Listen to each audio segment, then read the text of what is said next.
तो कहानी की शुरुआत में हम एलियट नाम के एक आदमी को देखते हैं जो काफी लंबे समय से मरे हुए लोगों के फ्यूनरल को तैयार करने का काम कर रहा था। वो उन मरे हुए लोगों को तैयार करते वक्त उनसे बड़े ही प्यार से बातें करता था जैसे कि वो उसके दोस्त हो। और आज के दिन भी एलियट एक बूढ़े आदमी की लाश के फ्यूनरल को तैयार कर रहा था। वहीं दूसरी साइड हम एना को देखते हैं जो अपने बॉयफ्रेंड पॉल के साथ रोमांस कर रही थी, लेकिन एक खूबसूरत मोमेंट को एंजॉय करने के बजाय वो काफी परेशान नजर आ रही थी। जिस पर पॉल उससे पूछता है कि आखिर बात क्या है। एना उससे कहती है कि ऐसा कुछ नहीं है। इसके बाद वो दोनों तैयार होकर अपने अपने काम पर चले जाते हैं। पॉल एक लॉयर था, वहीं एना एक स्कूल टीचर थी। जब एना स्कूल पहुंचती है तो देखती है कि कुछ लड़के मिलकर जैक नाम के एक बच्चे को तंग कर रहे हैं, जिससे एना उन लड़कों को डांटकर वहां से भगा देती है। इसके बाद वो दोनों क्लासरूम में जाकर बातें करने लगते हैं, जहां चिकन्स को देखकर जैक कहता है कि उनमें से एक चिकन मर चुका है, जिसके जवाब में एना उस चिकन को हाथ में पकड़कर जैक को वो चिकन दिखाते हुए कहती है कि ये मरा नहीं है, बस थोड़ा सा डरा हुआ है, शायद इसलिए हिलडुल नहीं रहा। एना उसे बताती है कि ये जल्द ही ठीक हो जाएगा। इसके बाद वो बच्चों को पढ़ाने चली जाती है। यहाँ पर हम देख पाते हैं कि एना काफी परेशान थी। वो अपनी मेडिसिन लेकर अपने पियानो टीचर के फ्यूनरल में जाने लगती है, लेकिन तभी अचानक से हॉल की सभी लाइट एक एक करके बंद होने लगती हैं, जिससे वो डरकर भागने लगती है। लेकिन तब तक वहाँ की सारी लाइट्स बंद हो चुकी थी। जैक आकर वहाँ की सारी लाइट्स ऑन कर देता है। यहाँ उसे देख एना को काफी अच्छा लगता है और फिर वो उसी के साथ स्कूल से बाहर आती है। इसके बाद एना यहाँ से सीधे अपने पियानो टीचर के फ्यूनरल पर पहुँचती है, जहाँ हम देखते हैं कि ये उसी बूढ़े आदमी की लाश होती है जिसे हमने कहानी की शुरुआत में देखा था। एना वहाँ पर एलियट को देखती है जो उस बूढ़े आदमी की वाइफ से बात कर रहा होता है। इसी दौरान जब एना की नजर अपने टीचर की लाश पर पड़ती है तो उसे उनके होठ हिलते हुए नजर आते हैं। ये देखकर वो हैरान होने के साथ डर भी जाती है, लेकिन वो इस बात को अपना वहम मानकर वहाँ से बाहर चली जाती है, जिसे जाते हुए एलियट काफी अजीब तरह से देख रहा होता है। फिर रात में एना पॉल के साथ डिनर पर जाती है। दरअसल पॉल को अपने काम के सिलसिले में शिकागो में जाकर रहना होगा, जिस बात को एना से वो बताना चाहता था, पर ये बात उसे बताते ही एना उल्टा उसके ऊपर भड़क पड़ती है, क्योंकि ऐसा लग रहा था कि पॉल उसे इस वजह के कारण छोड़ देगा, जबकि वो बेचारा तो ये बात बताने के बाद उसे शादी के लिए प्रपोज करने वाला था ताकि वो उसे अपने साथ ले जा सके। लेकिन एना के इनसिक्योर नेचर की वजह से दोनों में लड़ाई हो जाती है। पॉल उसे समझाने की कोशिश करता है, मगर एना पॉल से गुस्सा होकर वहाँ से सीधे अपने घर की तरफ निकल जाती है। और जब वो गुस्से में कार चलाते हुए अपने घर की तरफ जा रही होती है, तभी उसके पीछे हम एक व्हाइट वैन को देखते हैं जो लगातार हॉर्न बजा रही थी, और उससे परेशान होकर एना गाड़ी और तेज भगाने लगती है। यहाँ से सीन शिफ्ट होता है और हम एलियट के फ्यूनरल होम को देखते हैं, जहाँ एना एलियट के सामने बेहोश पड़ी थी। कुछ देर के बाद होश में आने पर एना एलियट से पूछती है कि मैं कहाँ पर हूँ, जिस पर एलियट उसे बताता है कि तुम्हारी कार का एक्सीडेंट हो गया था और उस एक्सीडेंट पे तुम मर चुकी हो।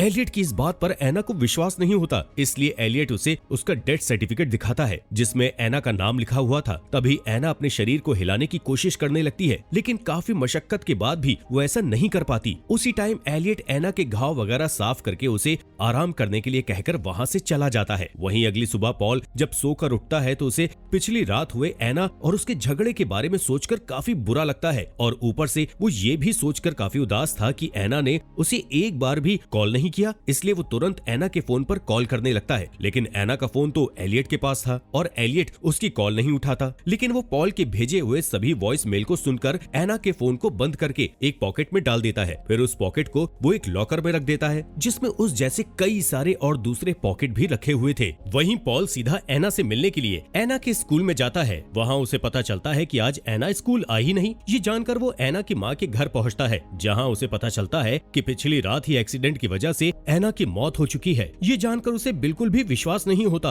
और वो खुद को मुश्किल से संभालता है। एना की माँ उसे ही एना की मौत का जिम्मेदार ठहरा रही थी। इसी दौरान दूसरी तरफ एना को लग रहा था कि वो अभी भी जिंदा है, जिसके लिए वो एलियट से रिक्वेस्ट करती है कि तुम मुझे छोड़ दो, मुझे यहाँ से जाने दो। लेकिन एलियट एना के घाव पर टाके लगाने के बाद उसे एक इंजेक्शन देता है। इंजेक्शन के बारे में एना के पूछने पर एलियट बताता है कि इस इंजेक्शन से तुम्हारी मसल रिलैक्स हो जाएंगे। फिर कुछ देर के बाद जब एना की आँख खुलती है तो इस बार वो अपने शरीर को हिला पा रही थी। ये देख एना सबसे पहले अपनी पल्स और सांस वगैरह चेक करती है ताकि वो पता लगा सके कि वो जिंदा है या नहीं, पर शायद उस इंजेक्शन के असर की वजह से उसे कुछ भी महसूस नहीं हो रहा था। और इसी दौरान वहाँ पर पॉल भी आ जाता है। वो एलियट से बोलता है कि मुझे एना की बॉडी देखनी है, लेकिन एलियट पॉल को साफ इनकार कर देता है, क्योंकि सिर्फ एना के परिवार के लोग ही, यानी कि उसका कोई रिश्तेदार ही उसकी लाश को देख सकता है, क्योंकि एना की पॉल से शादी नहीं हुई थी। इसलिए एलियट उसे एना की बॉडी दिखाने से साफ इनकार कर देता है। इस पर पॉल की एलियट एलियट से बहस होने लगती है। इस शोर की वजह से बेसमेंट में बंद एना को भी पॉल के आने का पता चल जाता है, इसलिए वो आवाज लगाकर पॉल को बुलाने की कोशिश करती है, मगर उसकी आवाज पॉल तक नहीं पहुंचती। इधर पॉल बौखलाहट में यहाँ से सीधा पुलिस स्टेशन के लिए निकल जाता है, जिसके जाने के बाद एलियट एना के पास वापस पहुंचता है तो एना उससे भीख मांगते हुए कहती है कि प्लीज मुझे पॉल से बस एक आखिरी बार मिलने दो, जिस पर एलियट एना पर गुस्सा करते हुए बोलता है कि तुम्हें अब सभी का मोह छोड़ देना चाहिए और अगर तुम उन्हें भूल नहीं पाओगी तो तुम्हारी आत्मा को मुक्ति मिलने में काफी मुश्किल होगी। दूसरी तरफ पॉल पुलिस स्टेशन पहुंचकर अपने एक ऑफिसर दोस्त से एना के बारे में बताता है और उससे कहता है कि तुम कुछ भी करके बस एक बार एना की लाश मुझे दिखवा दो, जिस पर वो ऑफिसर बोलता है कि मैं तुम्हारी इसमें कोई भी मदद नहीं कर सकता क्योंकि एलियट जो कर रहा है वो नियम के मुताबिक ही कर रहा है, इसलिए तुम्हें एना को देखने के लिए उसके फ्यूनरल तक का इंतजार करना होगा। यहाँ पॉल काफी ज्यादा दुखी हो जाता है क्योंकि उसे लग रहा था कि आज एना उसकी वजह से जिंदा नहीं है। दूसरी तरफ एना एलियट से सवाल करती है कि अगर मैं जिंदा नहीं हूँ तो तुम मुझसे बात कैसे कर पा रहे हो। इस पर एलियट उसे बताता है कि असल में मेरे पास एक ऐसी पावर है जिसके जरिए मैं मरे हुए लोगों को देखने के साथ उनसे बातें भी कर सकता हूँ और मैं आत्माओं को उनकी मुक्ति तक पहुँचने में मदद करता हूँ। फिर एलियट एना से पूछता है कि आखिर तुम फिर से जिंदा क्यों होना चाहती हो, क्योंकि जब तुम जिंदा थी तब तुम अपनी जिंदगी से बिल्कुल भी खुश नहीं थी। जो बात सुनते ही एना एकदम से टूट जाती है क्योंकि उसे अच्छे से पता था कि एलियट ने जो भी कहा है वो सब सच है, उसने कभी भी अपनी लाइफ को वैल्यू नहीं किया। इस बात को सोचते हुए वो चुपचाप लेट जाती है और एलियट भी एना को अकेले छोड़कर अपना सब कुछ काम निपटाने के लिए चला जाता है। जब कुछ देर के बाद एना की आंख खुलती है तो वो अपने सामने एक बूढ़ी औरत को खड़ा देखती है जिसकी लाश को उसने यहीं पर कुछ देर पहले ही देखा था। वो औरत एना से कहती है कि तुम अभी इसके लिए तैयार नहीं हो। तभी इतने में पास का एक दरवाजा अपने आप खुल जाता है, जिसके अंदर जैसे ही एना जाती है वहाँ एक बच्ची का भूत नजर आता है जो असल में एना के ही बचपन का रूप था। वो बच्ची एना से बोलती है कि तुम अब मर चुकी हो और अब तुम्हें अपनी जिंदगी कभी वापस नहीं मिलेगी, जिसके साथ ही एना की आंख अचानक से खुल जाती है, मतलब कि ये सब उसका सपना था। यहाँ एना ये सोचकर परेशान थी कि वो अगर मर चुकी है तो उसे आखिर सपने कैसे आ रहे हैं। अब यही बात उसे काफी ज्यादा परेशान करने लगती है, जिस वजह से वो गुस्से में आकर वहाँ की सारी चीजों को तोड़ने लगती है। जिस दौरान वहाँ एलियट एना का फ्यूनरल ड्रेस लेकर आता है जो एना की माँ ने भिजवाया था। जहाँ सभी सामान को टूटा फूटा देखकर एलियट एना को फिर से एक बार समझाने की कोशिश करता है और इस बात का फायदा उठाकर एना एलियट को अपनी बातों में लगाकर उसके कोट की जेब से यहाँ की सभी चाबियां निकाल लेती है। फिर एलियट वहाँ से कहीं बाहर चला जाता है। जिस दौरान रास्ते में उसे जब पता लगता है कि एना ने उसकी चाबी निकाल ली है तो वो तुरंत फ्यूनरल रूम की तरफ वापस लौटता है। वहीं इधर एना उसकी चाबी की मदद से बेसमेंट के दरवाजे को खोलकर ऊपर की तरफ आ जाती है। जिस दौरान वहाँ एलियट भी आ पहुँचा था, इसलिए वो एक कमरे में जाकर चुपचाप छुप जाती है। फिर वो चुपके से वहाँ रखे एक फोन से पॉल को कॉल करती है, जिसे एना की आवाज साफ सुनाई दे रही थी। यहाँ एना उससे लगातार कह रही थी कि मैं जिंदा हूँ, जिस बात को सुनकर पॉल को लगता है कि कोई एना के नाम से उसके साथ मजाक कर रहा है, इसलिए वो फोन को कट कर देता है। और अब तक एलियट ने भी एना को ढूंढ लिया था, जिसे वो इस बार यकीन दिलाने के लिए कि वो मर चुकी है, एना को वो शीशे के सामने ले जाकर खड़ा कर देता है, जहाँ एना देखती है कि वो किसी लाश की तरह पूरी तरह सफेद पड़ चुकी है और कहीं न कहीं उसे ये देखकर अपनी मौत का यकीन हो जाता है। इसलिए वो आंख बंद करके गहरी सांस भरती है, जिसका निशान हम शीशे पर पड़ते हुए देखते हैं। मगर इससे पहले कि एना उसे देख पाती, एलियट जल्दी से उस निशान को साफ कर देता है। लेकिन ये सब बाहर खड़ा एना का स्टूडेंट जैक खिड़की के जरिए देख लेता है और वो भी एना को जिंदा देखकर काफी ज्यादा हैरान हो जाता है। इसके बाद अगली सुबह पॉल एना के स्कूल उसका कुछ सामान लेने के लिए जाता है तो वहाँ उसे जैक बताता है कि मैंने एना को पिछली रात फ्यूनरल होम में रेड ड्रेस में एलियट के साथ देखा था। लेकिन पॉल उसे बच्चा समझकर उसकी बातों पर विश्वास नहीं करता, जिस पर जैक पॉल से बोलता है कि तुम टीचर से प्यार नहीं करते और अच्छा हुआ कि वो तुम्हें छोड़कर चली गई है। जैक की ये बात सुनते ही पॉल जैक को एक थप्पड़ लगा देता है। उधर फ्यूनरल होम में एक और लाश आ जाती है जो कि पुलिस वाले के भाई की थी, इसलिए वो उसे देखने के लिए आया होता है। जिस दौरान वो एना की बॉडी में कुछ मूवमेंट देखता है और जब एलियट वहाँ से कुछ देर के लिए हट जाता है तो वो पुलिस वाला एना की पल्स को चेक करता है, जिससे कोई हरकत नहीं होती। दूसरी ओर जब पॉल स्कूल से अपने घर की तरफ जा रहा होता है तो उसे रास्ते में एक दुकान पर एक रेड ड्रेस नजर आती है, जिसे देखते ही उसको याद आ जाता है कि उस दिन एना ने बिल्कुल ऐसी ही ड्रेस पहनी हुई थी जिसके बारे में जैक भी उसे कुछ देर पहले बताने की कोशिश कर रहा था। उसने इसी ड्रेस में एना को पिछली रात देखा था, इसलिए वो तुरंत फ्यूनरल होम के बेसमेंट के दरवाजे पर जाकर एना को जोर जोर से पुकारने लगता है। यहाँ उसकी आवाज एना भी सुनती है, मगर अब उसने खुद को मरा हुआ मान लिया था। इस वजह से उसे ये लगता था कि उसकी आवाज पॉल को नहीं सुनाई देगी, इसलिए वो चुप रहती है। यहाँ पॉल एलियट से जैक का जिक्र करता है कि उसने पिछली रात एना को उसके साथ देखा था, पर एलियट का कहना था कि वो तो एक बच्चा है और बच्चे अक्सर इस तरह की बातें बनाते रहते हैं। लेकिन पॉल को यकीन था कि एना जिंदा है, इसलिए इसलिए वो एक बार फिर से सीधा पुलिस स्टेशन पहुंचता है, जहां वो अपने दोस्त से एलियट के बारे में बताते हुए कहता है कि मुझे लगता है कि एना जिंदा है, इसलिए उन्हें एक बार फ्यूनरल होम की तलाशी लेनी चाहिए।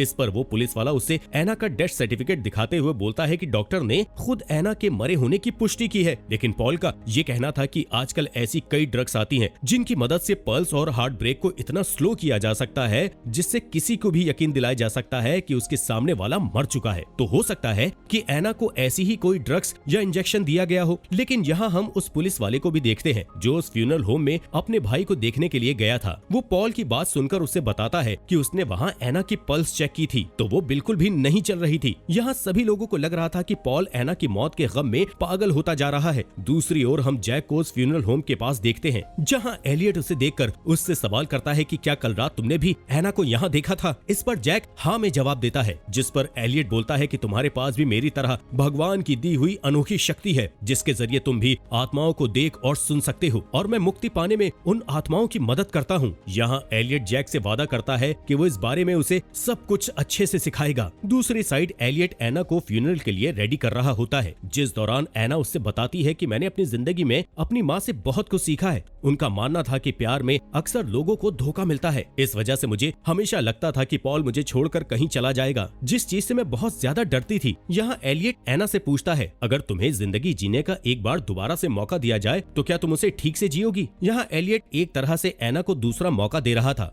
ये पाकर पहले तो एना काफी खुश होती है, लेकिन जैसे ही वो दरवाजे के पास पहुँचती है तो उसे दिखता है कि उसको फिर से अपनी वही बेकार जिंदगी जीनी होगी जिसमें उसकी कोई भी परवाह नहीं करता, और वो वापस आकर लेट जाती है। इस पर एलियट उससे बोलता है कि मुझे लगता था तुम औरों से अलग होगी, मगर तुम भी उन्हीं की तरह कमजोर निकली। तुम सबको डर मौत से नहीं बल्कि जिंदगी से लगता है। इसके बाद अगले सीन में हम एलियट को कब्रिस्तान में एना को दफन करने के लिए गड्ढा खोदने के लिए जाता है, जहाँ उससे मिलने के लिए जैक आता है, जिसे एक बार एलियट सच बताते हुए कहता है कि असल में मरे हुए लोगों से बात नहीं करता, बल्कि वो उन जिंदा लोगों को मुक्ति दिलाने की कोशिश करता है जो अपनी जिंदगी को ठीक से नहीं जीते। वो लोग हमेशा डिप्रेस और दुखी रहते हैं और उनके मुताबिक वो मरे हुए के समान है। यहाँ हम एलियट की बात से समझ पाते हैं कि वो एक सीरियल किलर है और वो जिंदगी को अच्छी तरह से न जीने वालों को मारने का काम करता है, क्योंकि उसके मुताबिक जिंदगी एक अनमोल तोहफा है जिसे कुछ लोग डिप्रेस और दुखी रहकर बर्बाद कर देते हैं। दरअसल उस रात जब एना का एक्सीडेंट हुआ था तो वहाँ पर हमने एक व्हाइट वैन देखी थी जो एलियट की थी और उसी ने एना का एक्सीडेंट करवाया था। फिर उसने एना को एक ड्रग दी जिसकी वजह से उसकी हार्ट बीट स्लो हो गई और डॉक्टर ने उसे मरा हुआ डिक्लेयर कर दिया। फिर वो एना को अपने फ्यूनरल होम में ले आया, जहाँ उसने उसका मेकअप इस तरह से किया जिससे वो एक लाश की तरह दिखे। इसके बाद की कहानी तो हमें अच्छे से पता है। एलियट ने इसी तरह कई और लोगों की भी जाने ली। यहाँ जैक भी एलियट की बातों में पूरी तरह से आ चुका था। इसके बाद एलियट वापस जाकर एना को फ्यूनरल के लिए पूरी तरह से तैयार कर देता है, जिस दौरान एना एलियट से एक शीशे की मांग करती है ताकि वो आखिरी बार खुद को देख पाए, जिस पर एलियट उसे छोटा सा शीशा दे देता है जिसमें अब एना खुद को देख रही होती है। तभी उसकी सांसों का निशान उस शीशे पर पड़ जाता है। ये देख एना समझ जाती है कि अब तक एलियट उससे झूठ बोल रहा था और वो जिंदा है, लेकिन उससे पहले कि वो कुछ कर पाती एलियट उसको बेहोशी का इंजेक्शन देकर बेहोश कर देता है। फिर एना को कॉफिन में डालकर फ्यूनरल में चला जाता है, जिस दौरान पॉल काफी ज्यादा दुखी था। वो एना को वही अंगूठी पहना देता है जो उसने उसके लिए ली थी। इस दौरान पॉल एना की बॉडी में कुछ हरकत देखने के बावजूद उसे अपना वहम मानकर नजरअंदाज कर देता है, जो वहाँ खड़ा एलियट भी नोटिस करता है। इसीलिए वो जल्दी से एना के कॉफिन को बंद करके उसे दफना देता है। जिसके बाद पॉल उसकी मौत के दुख में काफी ज्यादा ड्रिंक कर रहा होता है, जिसे एलियट उसे करने से मना करता है और उसे एना को भूलकर जिंदगी में आगे बढ़ने की राय देता है। लेकिन यहाँ पॉल उल्टा एलियट से ही लड़ जाता है। इस पर वो पॉल से बोलता है कि तुम सही थे, तुम्हारी एना जिंदा है, जिसे अगर तुम बचा सकते हो तो जाओ बचा लो। यहाँ पॉल ये बात सुनते ही एना को बचाने के लिए निकल जाता है, जिस दौरान एलियट अपनी वैन से उसका पीछा कर रहा होता है। हालांकि पॉल कब्रिस्तान पहुंचकर एना को कॉफिन से बाहर निकाल देता है, जहां दोनों एक दूसरे के गले लग जाते हैं। इसी दौरान दूसरी साइड हम जैक को देखते हैं, जो एलियट के नक्शे कदम पर चलते हुए उसी बीमार और डरे हुए मुर्गी के बच्चे को जिंदा ही जमीन में दफन कर देता है। मतलब कि वो एलियट की बातों में आकर खुद को भी उसी तरह समझने लग गया था। वहीं अगले सीन में पॉल की आंख फ्यूनरल होम में खुलती है,